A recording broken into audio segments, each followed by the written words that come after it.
What is your belief? It's somewhat based on deism.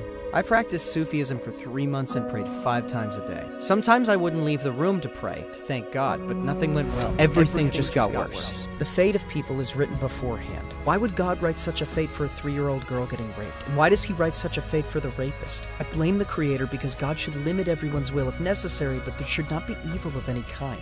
I can say that I do not respect his justice. Willpower, good comes out. He shows us examples from the Quran and the Sunnah. Do you want to be at the same level as a rapist? أشهد أن لا إله إلا الله وأشهد أن محمدا عبده ورسوله.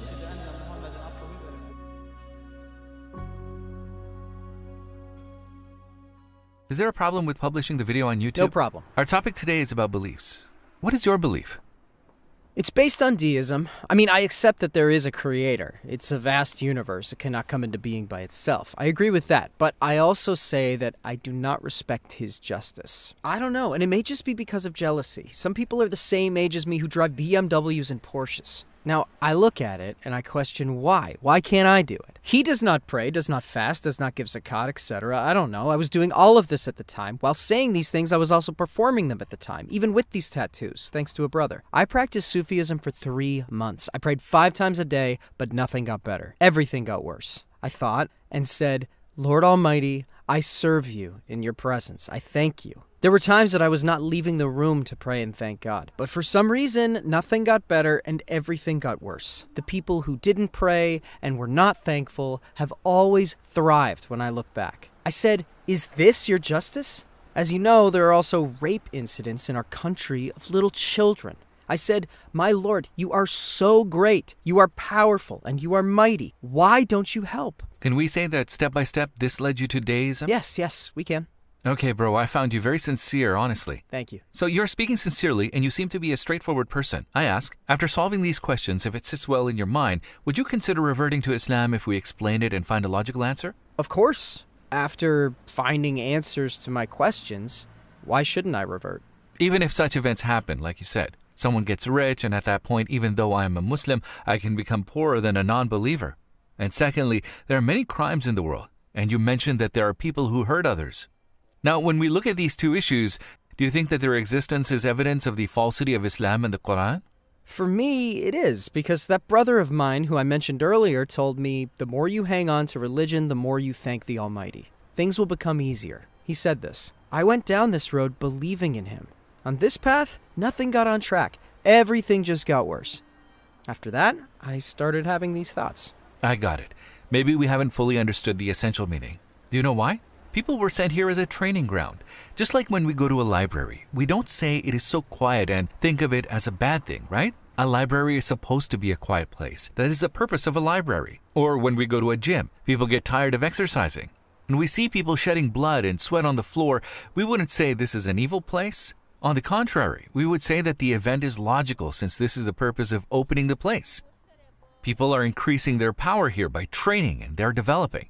Likewise, what is the opening of this world like in this context? It is to increase the level of education of people. People have been sent here for spiritual education and development. Like an exam. When we look at the basis of the exam, we can think of it like this.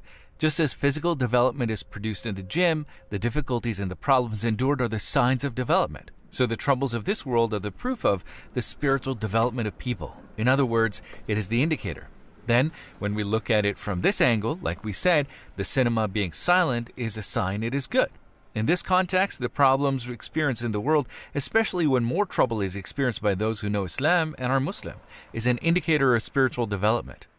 The purpose of the place is to know God, and with patience and trials, advancing your spiritual development. It's normal for these to happen. See how you said basically, even after I thoroughly increased my worship, I had the opposite decline? Now, but as we said, difficulties must be faced here for learning to occur. So it's not only the material things that I'm concerned about, but also the example. It's a bad situation, but I'll give an example about a 3-year-old girl. For example, as you know, some cowardly people in our country expose children to specific events. We say God is great.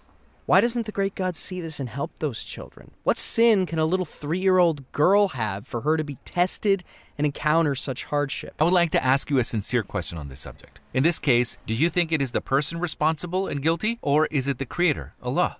I think it's the Creator, because the fate of a person is predestined. Destiny is different. We'll come to that too. The writing of destiny does not disable the will. We'll come to that. So why does God write such a destiny to the 3-year-old girl and such a destiny to the rapist? I got it. You may hold this view because the matter of destiny is not established. Let's make it clear. Essentially, when we look at events, yes, we can see cruelties. We can see people commit crimes. We can see them hurting each other. But when we analyze it, we can see that the wrongdoer is human, because humans have willpower. For example, you wore a blue sweater today. Did you choose it or did someone force you? I chose it. So it is will. This is proof of partial will. Like, I chose to wear this today as well.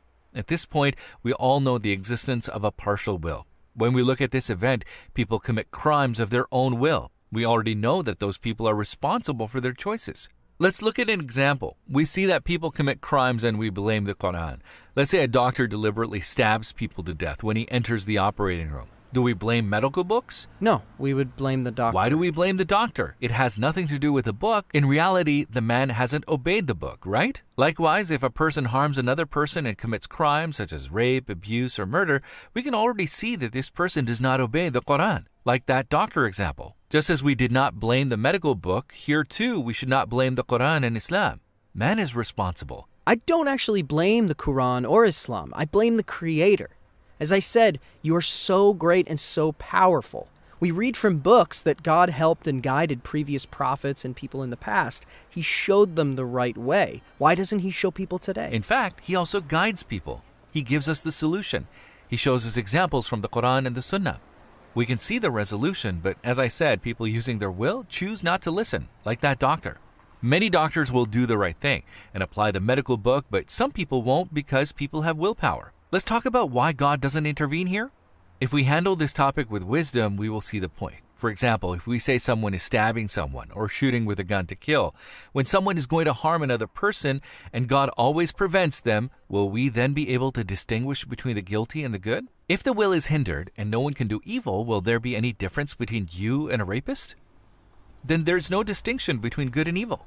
Would you like to be on the same level as a rapist? No, I would not. But all I want is that God limits everyone's will if necessary, and let there be no evil, only good. Let no one do evil, and no one should go to hell. When we look at it from this perspective and people are restricted, there will be no distinction between a well-meaning person and a malicious person. Let's say a human has polluted his soul. What will be the point of distinguishing the two? It is when willpower comes into effect. Yes, God can intervene, but in general, all intervention and the prevention of crimes would interfere with the will. What will happen then? People will say, I don't have a will, I'm not guilty. Then what would it be like? This will invalidate the purpose of having a trial. A good-spirited person and a bad-spirited person will have the same rank. You said you didn't want to be ranked at the same level as a rapist. What is it that distinguishes you and gives you a different rank? What distinguishes someone with a good heart from someone with an evil heart? It is the existence of a will. In other words, with willpower, good comes out and evil is exposed. We look at it with compassion. It upsets me too, so I'm trying to do what I can, but it is impossible for the one who gives compassion to have none. But when we look at it from a more extensive scope, yes, people can be persecuted. Let's think like this. For example, think of a very bad dream. Sometimes it even takes a long time, right? Let's say you had a dream that you thought lasted 80 years, and it's terrible. As soon as you wake up from that dream, don't you just forget everything with a cup of water? We call it a dream and forget. With a glass of water, if God can make us forget the pain we suffered in a dream that we thought was 80 years long, how can He not make us forget the troubles in this world in return for eternal paradise? We are talking about eternal paradise. We say that God loves all of His servants equally, right? So why does He want people to have an evil soul? If He wanted, then He wouldn't make anyone evil. God wants good, but people have been giving a blessing called a partial will to demonstrate their ability. People direct this partial will the way they choose. For example, the existence of fire is pleasant, isn't it? So it meets our needs. It's good. It has many benefits. However, if someone with their willpower reaches to the fire and knowingly burns their hand, can we say the existence of fire is bad? We cannot say that it would be very unreasonable. We can't. This would be the person's fault. Likewise, the existence of willpower, a partial will, is a great blessing. Those who do good and those who do evil are distinguished, and it is the existence of that will that brings people to the level of humanity and gives them value. But just like a person putting their hand in a fire or stabbing someone, if he abuses that willpower by killing or harming someone, can we then say the creation of a partial will is evil and immoral? Why does God want to do this? Just like the fire example, we can't say this, right? When we look at it in this context, then we will say, yes, the creation of it is good, and there are great benefits, but there can be corrupt people. But as we said, there is an afterlife. Eternal happiness in heaven awaits good people, and those people you mentioned which we get so angry with, they will be punished with justice. That is like a sultan's execution of justice with heaven and hell. Shall I tell you about fate?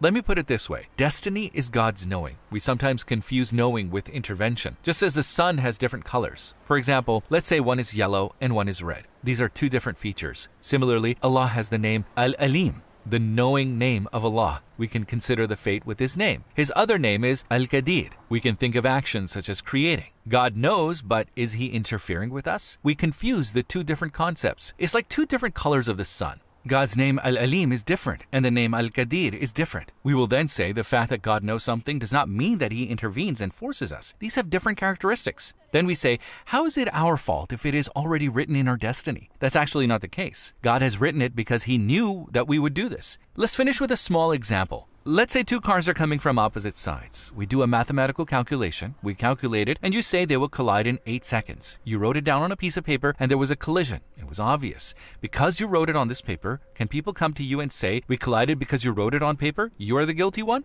They can't, because it was already apparent that it would happen. Precisely. You already identified it with your knowledge and you wrote it accordingly. Your writing depended on your knowledge. Knowledge is dependent on the thing known. Likewise, God's writing of our destiny is dependent on the events that take place. We do not do it because God knows. God knows what we will do, and He writes accordingly, just like in the previous example. Meaning we should consider the matter of destiny in this way. So, if someone commits a crime, the responsibility is on that person. Is all of this clear? Very clear. I got it. It's really clear now. As I said, I have always had faith in God. Such a large universe cannot come into being on its own. It cannot occur in any way. These were the questions that confused me. What do you say? Shall we make a return today? Let's do it. Let's do it. Do you remember the Shahada? Sure. أشهد أن لا إله إلا الله وأشهد أن محمدا عبده ورسوله.